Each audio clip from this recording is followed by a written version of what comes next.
Institución Educativa Privada San Carlos con su lema institucional. Formando triunfadores basado en valores. Literatura. Tercer año de secundaria.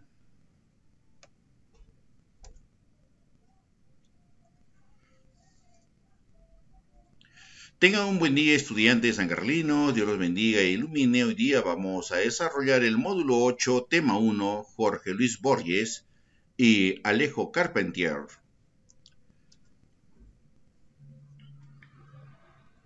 Con relación a estos dos grandes literatos, Jorge Luis Borges, su nombre completo, Jorge Francisco Isidoro Luis Borges. Este literato nace el 24 de agosto de 1899 en Argentina, en Buenos Aires. Y fallece en Suiza, Ginebra, el 14 de junio de 1986. Este escritor, alumnos, argentino, que es uno de los autores más relevantes, importantes, destacados de la literatura del siglo XX. Él publica lo que son ensayos, cuentos, poemas, pero breves. Él cuando llega su madurez, alumnos, como narrador, este personaje tiene esa fama internacional que va a llegar con los cuentos, estudiantes, como El jardín de senderos que se bifurcan. El jardín de senderos que se bifurcan. ¿Qué más, alumnos? Tenemos lo que es el Aleph, La muerte y la brújula, alumnos. Con esos cuentos se llega a la fama internacional. El jardín de senderos, que se bifurcan, el Aleph, y el otro es La muerte y la brújula. Él se adhiere, alumnos, por algún tiempo a una escuela vanguardista, llamada ultraísmo. Sus cuentos, alumnos, han sido catalogados como una literatura fantástica, imaginaria. ¿Debido a qué? Debido a las siguientes razones. Porque presenta ¿qué? Una angustia del hombre, pero que vive, está en un universo, pero totalmente caótico. ¿Por qué más? Porque también demuestra preocupaciones metafísicas propias del autor, interrogantes, que a veces él no haya cómo resolver, o qué respuestas tener frente a estas preguntas o interrogantes. Inventa fábulas que son motivadas por doctrinas e hipótesis filosóficas.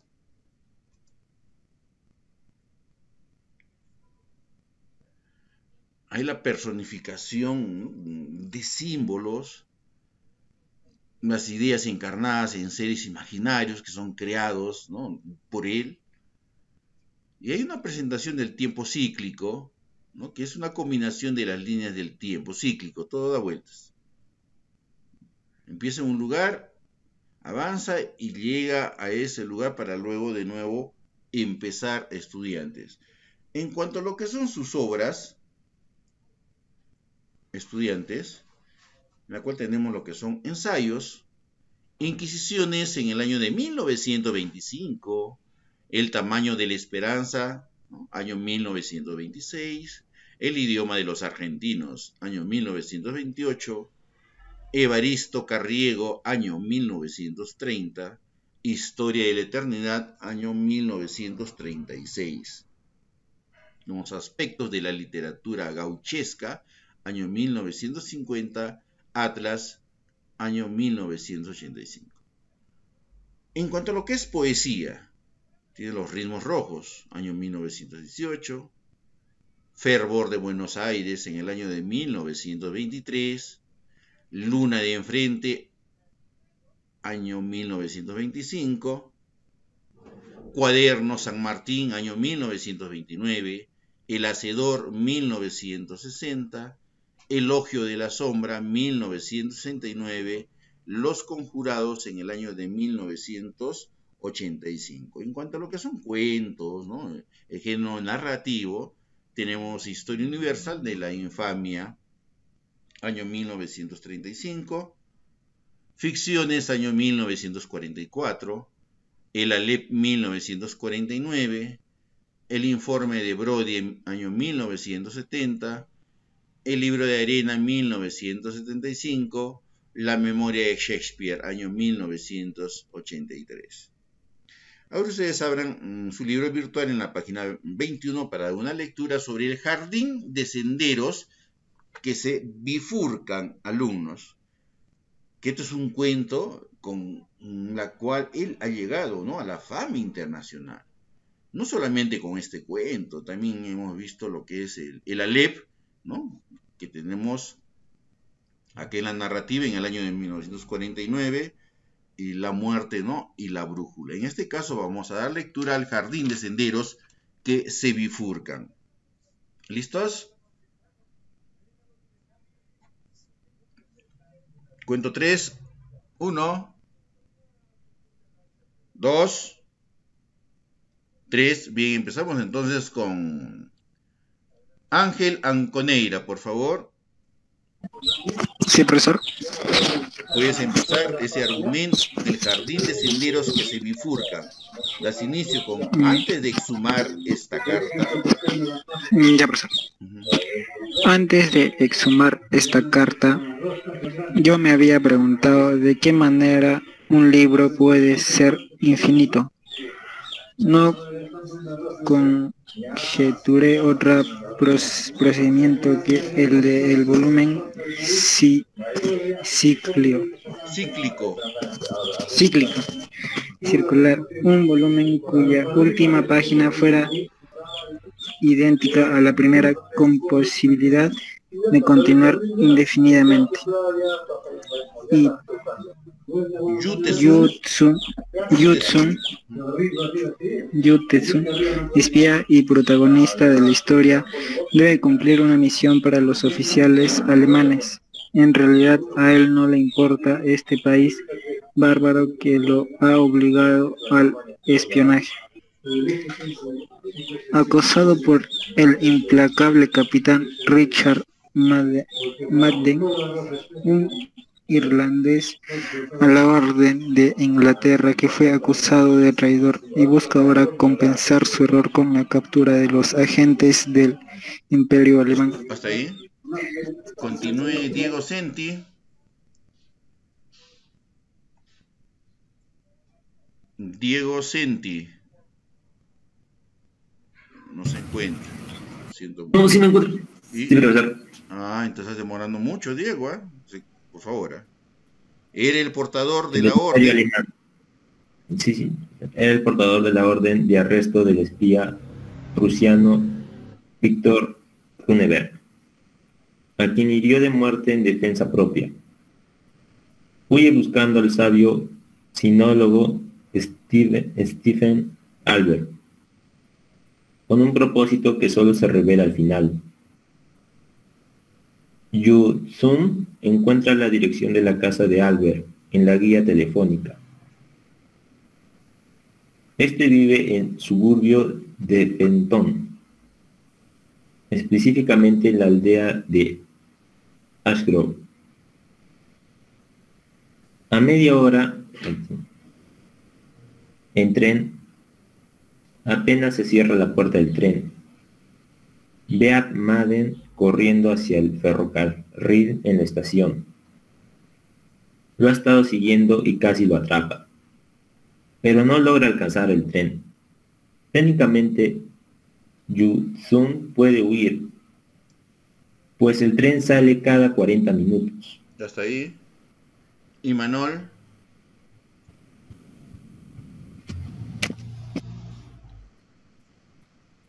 ¿Y Manol? Bueno, no está. Michelle.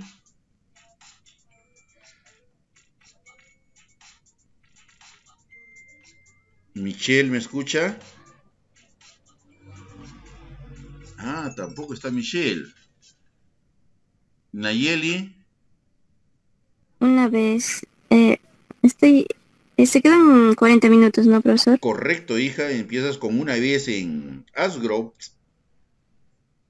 Una vez en Asgrove, por obra de una fortuita coincidencia organa, Albert reconoce a Yu-Tsun como el bisnieto de Tu-Pen, un astrólogo chino que se había propuesto dos tareas inconcebibles: construir un laberinto infinitamente complejo y escribir una novela interminable. El libro extraordinario, El jardín de senderos que se bifurcan.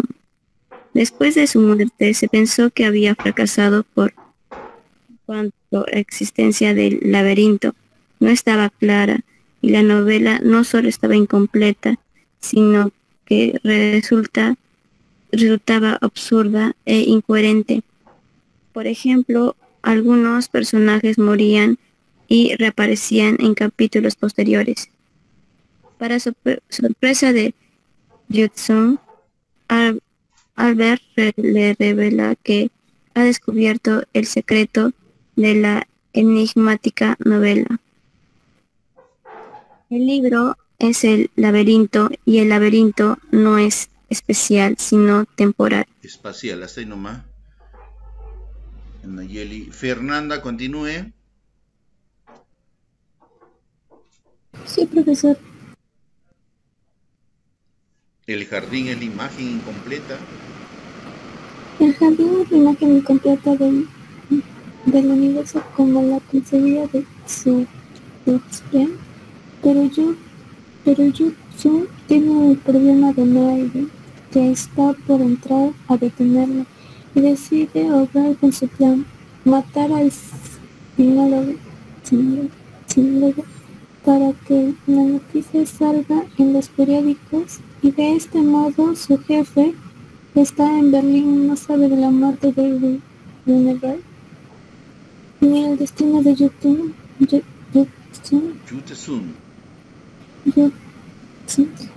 Ha obtenido previamente. En la ciudad de Albert se encuentra el nuevo parque de artillería británico. El personaje protagónico de esta obra es el narrador Yu-Tsun, y el antagonista de Richard Madden. Se emplea en un narrador autodiegético a partir de una declaración firmada por Yu-Tsun. Este tipo de narrador produce un efecto de verosimilitud que permite considerar la historia como cierta aún dentro de su realidad. Muy bien, bien, como ustedes han visto, alumnos, ¿no? En esta lectura, en esta obra que lo ha llevado a Jorge Luis Borges a esa fama internacional, estudiantes que, ¿no? El jardín de senderos que se bifurcan, ¿no? Esto, ¿no? De espionaje, la misión de perseguir a alguien, la creación de un laberinto, en donde a veces los personajes protagonistas mueren y vuelven a aparecer de nuevo en otro momento, ¿cómo se llama?, de esta novela, ¿no? A veces fue incoherente, ¿no? Alguien que resucite, ¿de acuerdo? Es algo muy enigmático, en la cual tenemos, pues, ¿cómo se llama?, al personaje Yu-Tsun, alumnos, que es el personaje principal, protagonista, o de repente héroe, pero también hay un antagonista, ¿sí?, que va en contra de todo, que es Richard Madden, alumnos. Es por eso, alumnos, que es algo de repente, ¿no? Se le considera una parte de la irrealidad, alumnos, pero como si fuera una historia cierta. A ver, vamos a ver cómo hace el siguiente literato, ¿no? Alejo Carpentier, ¿no? cuyo nombre completo es Alejo Carpentier y Balmont, que él nace alumnos el 26 de diciembre de 1904, ¿no? En Cuba, lo que es en La Habana.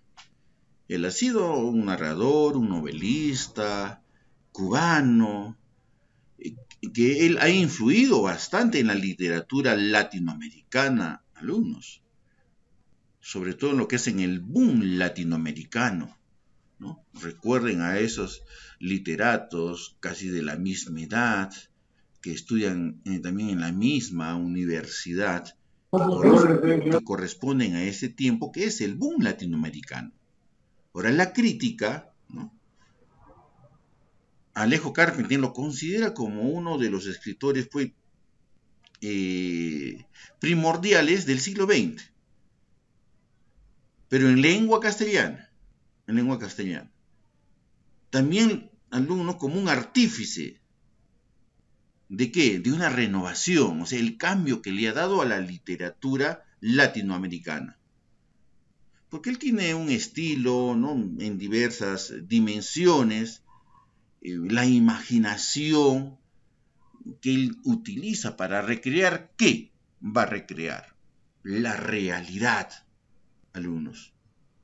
Es por eso, alumnos, que es algo real maravilloso, sus obras. Él también ha tenido otras profesiones, estudiantes, ¿no? Como periodista, ¿no?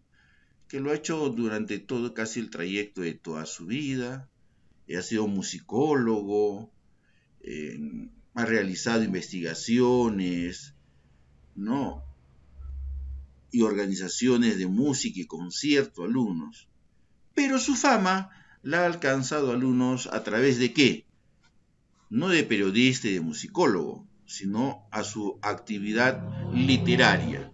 Y él fallece el 24 de abril de 1980 en Francia, París. Veamos su producción literaria de Alejo Carpentier, ¿no? En la cual tenemos nosotros novelas.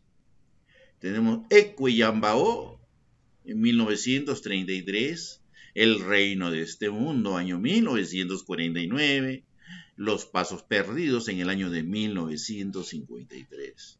El acoso en el año de 1958, El siglo de las luces.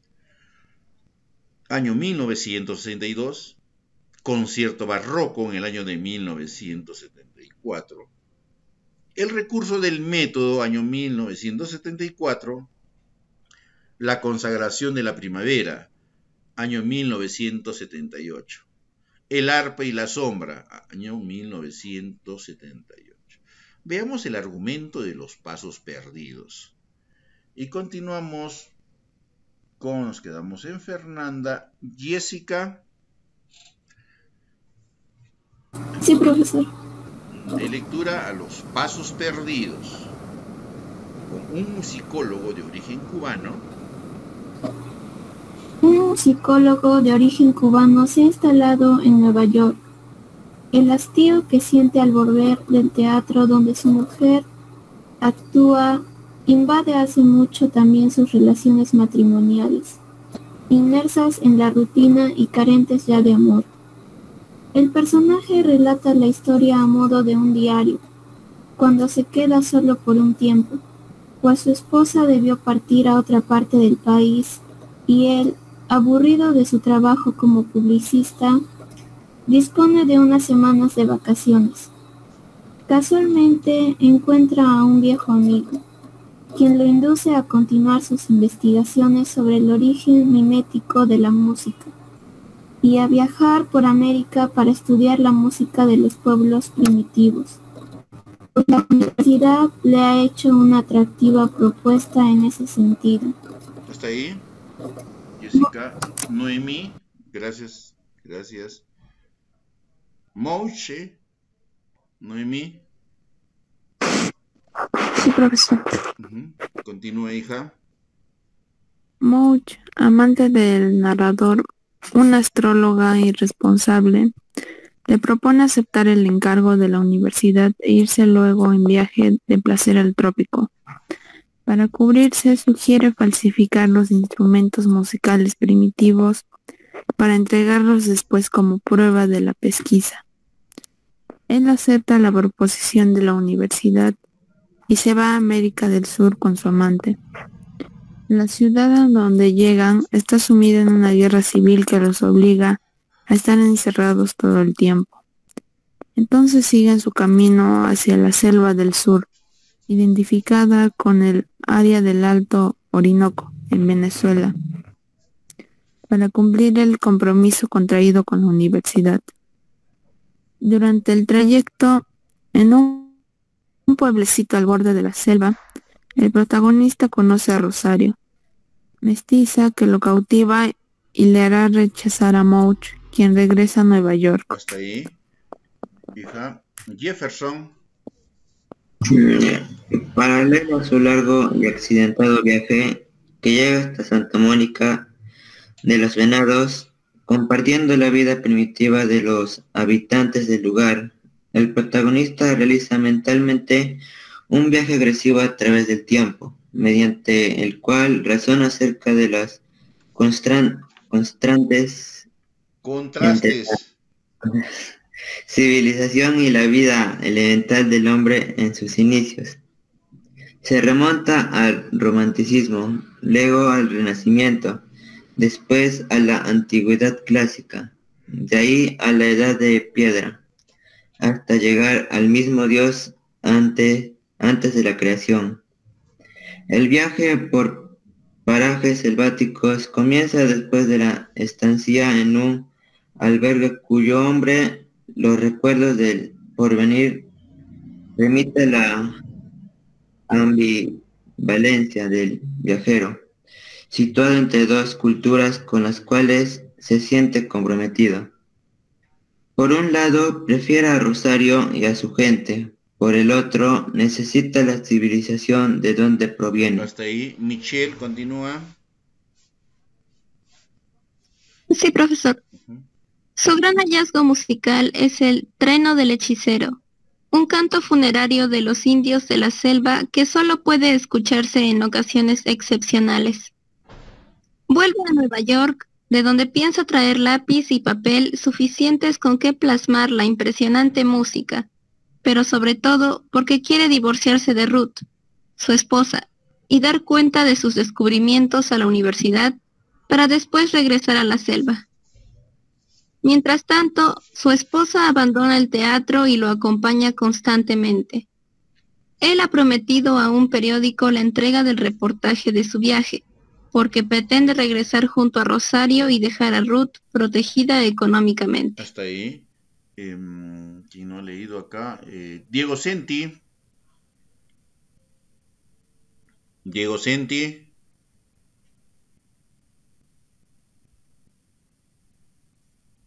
Y Manol. Profesor, Continúe, por favor. mas ella no acepta la ruptura. Por otra parte, en el diario le rechazaban el reportaje cuando sus dirigentes se enteraban del posible divorcio y también del musicólogo pierde el empleo en la empresa publicitaria. Entonces compone música para el cine, seguro de poder reconocer el lugar donde se sienta dueño de su vida.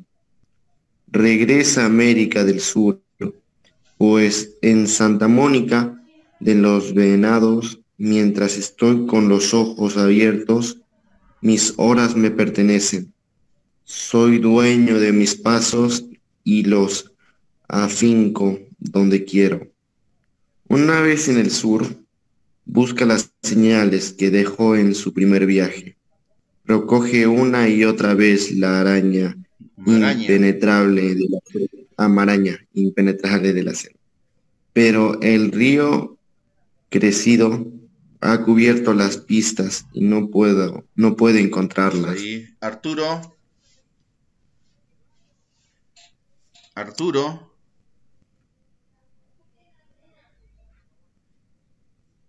No está Arturo. Bien, te envío los mensajes a dirección. Ingresan, se salen. Jefferson de pronto cree ver solucionado. De pronto cree ver solucionado su problema cuando se encuentra a Yanes, el griego a quien había conocido en su primer viaje, y le pide transportarlo a Santa Mónica. Pero el griego ha descubierto una mina y no puede perder tiempo en nimiedades. Además, le informa que Rosario ya tiene marido y está embarazada. El protagonista, dolorido, regresa a Nueva York. Aquel desarraigado siente que nunca debió abandonar a Rosario, cuya visión de la vida, sin embargo, le es totalmente ajena. Comprende también que al perderla, naufragó para siempre su posibilidad de ser feliz, porque luego de su experiencia en la selva no consigue integrarse a ese mundo civilizado, por el que ahora siempre siente indiferencia o tal vez una especie de desprecio. Hasta ahí. Ángel, David, continúa. Esta historia es una excelente alegoría.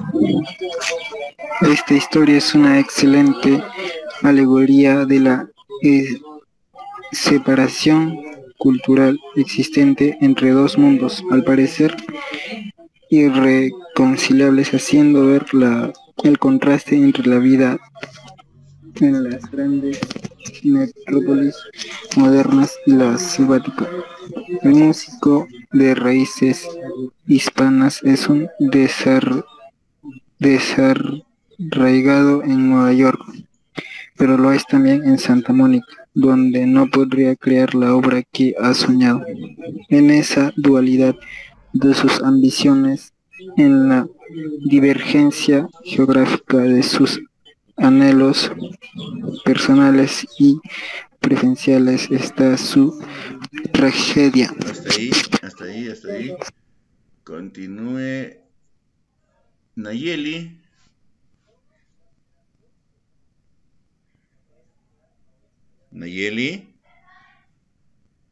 Profesor, se me ha puesto lento en internet y por eso no he escuchado. ¿Ya te ubicas ahora esta obra de Carpentier? ¿O no visualizas, hija, por el internet? Para llamar a ver, Fernanda.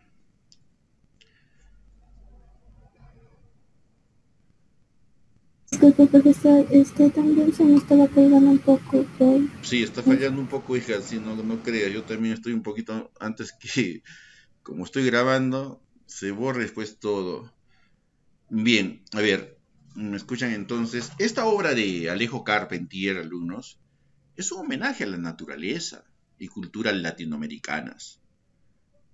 Contiene bellísimas descripciones de la selva y está escrita en el lenguaje barroco, lujuriante y lleno de color local que caracteriza al autor. Modo de escribir también presente en las relaciones que el protagonista sostiene con Ruth, Mosh y Rosario, donde se trasluce un viaje simbólico en pos de la mujer primigenia. Indudablemente, Los Pasos Perdidos es una de las obras más logradas de la primera época de Alejo Carpentier, ¿no? Intervienen acá tres mujeres, ¿sí? Tienen a Ruth, a Mosh y a Rosario. Y a quien él quería más, ¿no? Y la cual le duele bastante, ¿no? Recuerden, ¿a quién? ¿Quién resultó embarazada? ¿Quién fue? Rosario, ¿no? Porque ya se comprometió, se casó, ya tuvo, ¿cómo se llama? Su marido. Pero también, alumnos, nos habla de dos cosas, de dos lugares, de algo que contrasta con la realidad, ¿no? Habla del aspecto moderno y del aspecto, ¿no?, de la selva, lo selvático, estudiantes. Y él por eso, ¿no?, dice que es una tragedia tanto profesional como personal, porque le dolió al enterarse lo de Rosario, porque no debió de abandonarla, no debió de dejarla. alumnos. Miren la genialidad de Alejo Carpentier, alumnos, para poder, ¿no?, escribir esta obra y titularla, ¿no?, Los pasos perdidos. Como decir, en nuestra vida, o de repente, ¿no?, cuando ustedes sean ya profesionales, ¿por qué no aproveché en el momento adecuado cuando mi padre y mi madre me lo quiso dar? ¿Por qué no aproveché esa oportunidad en la vida? ¿Por qué la desperdicié? O de repente cuando fallece una madre, ¿no? ¿Por qué no le dije en vida cuánto la quería?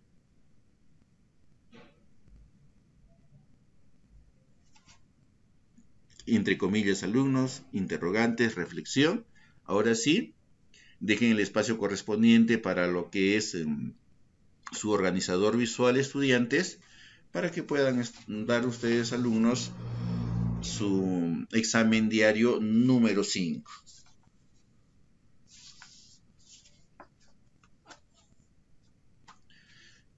Bien. Actividades, ya saben ustedes, estudiantes, que deben realizar un organizador visual, tomar una fotografía y enviarlo a la plataforma de la institución, o si no, a mi WhatsApp personal. Bien, ahora colocan ustedes examen diario número 5, ¿no?, literatura latinoamericana, ¿no?, criollismo. Bien, ya saben ustedes la mecánica de trabajo, colocan el número 1 y solamente la letra correspondiente, ¿sí? En este caso tenemos que observar cómo se llama un error, alumnos. Es representante argentino del criollismo. Letra A, ojo por favor, José Eutanasio Rivera. Letra B, Horacio Quiroga. C, Benito Lynch. D, Rómulo Gallegos. E, Julio Cortázar. No olvidarse de eso, por favor, ¿sí? A, José Eutanasio Rivera. B, Horacio Quiroga. C, Benito Lynch. D, Rómulo Gallegos. Y D, Julio Cortázar.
Tiempo. Segunda pregunta. Primera novela de Rómulo Gallegos, publicada en 1920. Letra A, La Trepadora. B, Doña Bárbara. C, Canta Claro. D, Canaima. E, El Último Solar. 2 minutos.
Tiempo.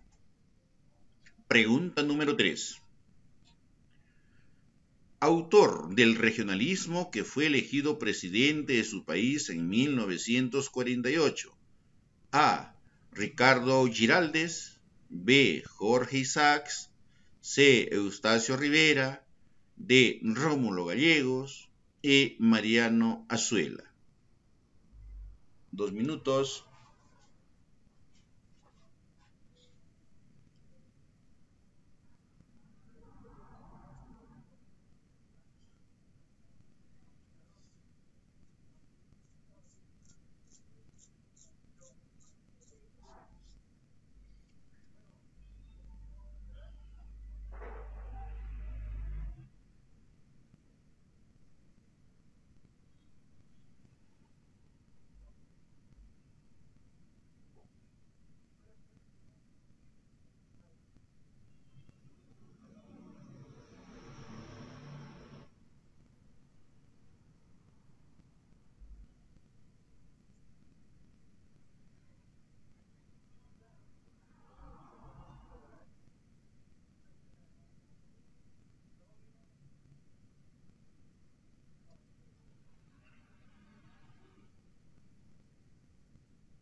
Pregunta número 4. Personaje que representa la barbarie en la obra Doña Bárbara. A, Jaimito. B, Marisela. C, Santos Luzardo. D, Bárbara. E, Melquiades.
bien, ahora sí, vamos a pasar a la quinta pregunta.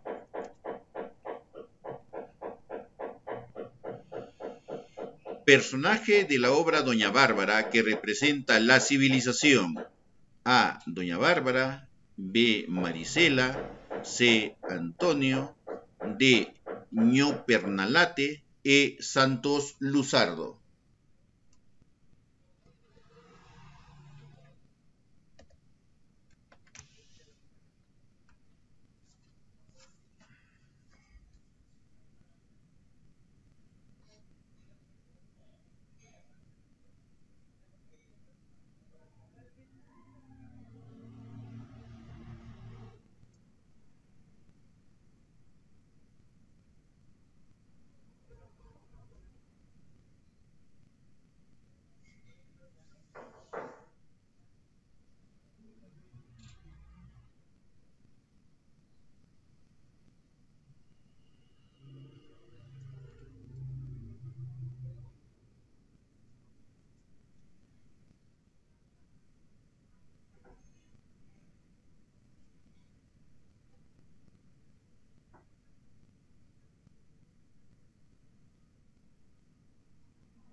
Los que han terminado, por favor, pueden tomar una foto y enviar.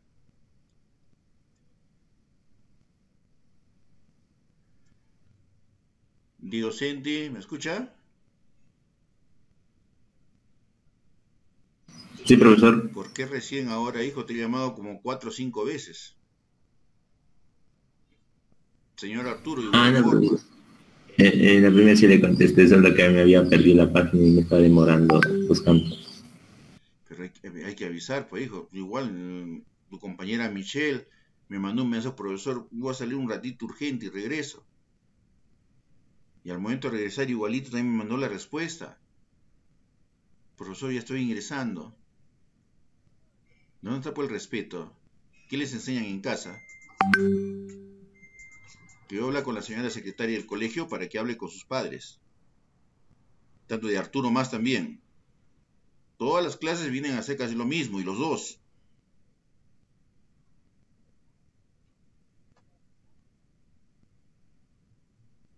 Y esto está quedando grabado a estudiantes. Hay quienes han enviado Michelle y Jessica hasta el día de mañana. Por favor, hijas. Hasta mañana, profesor. Hasta mañana, hijas. Noemí también hasta el día de mañana. Hasta mañana, profesor. Mañana. Hasta mañana, profesor. Nayeli, Jefferson y Diego hasta el día de mañana. Hasta mañana, profesor. Hasta mañana. Hasta mañana, profesor. Hasta mañana, hasta mañana. Ángel, hasta el día de mañana. Hasta mañana, profesor.